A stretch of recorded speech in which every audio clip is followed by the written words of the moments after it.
Alors, l'exercice consiste à calculer l'aire du domaine D compris entre les deux courbes C de F et C de G. Pour résoudre ce problème, on va utiliser la propriété suivante. Si C de F est au-dessus de C de G sur AB, avec A inférieur à B, alors l'aire du domaine grand D entre ces deux courbes est donnée en unité d'aire par l'intégrale suivante, intégrale de A à B, F moins G de T dt.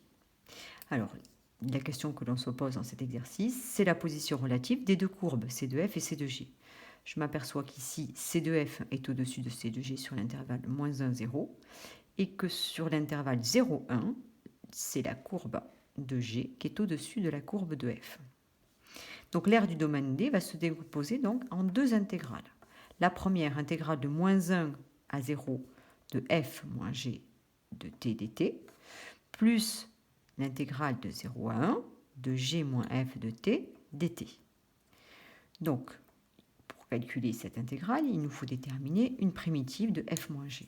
Donc, posons h de t égale f de t moins g de t. Donc, en développant, nous obtenons que h de t est un polynôme du degré 4 de la forme t exposant 4 plus t exposant 3 moins t au carré moins t. Donc, une primitive grand H de h sur R s'écrira h de t égale t à la puissance 5 sur 5 plus t à la puissance 4 sur 4 moins t au cube sur 3 moins t au carré sur 2. Et l'aire de D sera donc égale à la primitive en 0 moins h de moins 1 plus ici une primitive de G moins F sera moins h. Donc on va écrire moins h de t pour t égale 0 et t égale 1. Et on obtient donc l'aire de D égale à h de 0 moins h de moins 1 plus moins h de 1 moins qui va donner un plus h de 0. En calculant séparément pour éviter les erreurs de signe, h de 0 égale 0. L'image de 0 par la fonction grand H est 0. H de moins 1, faites attention avec les puissances d'exposants impairs. Donc on va obtenir moins 1 cinquième plus 1 quart plus 1 tiers moins 1 demi.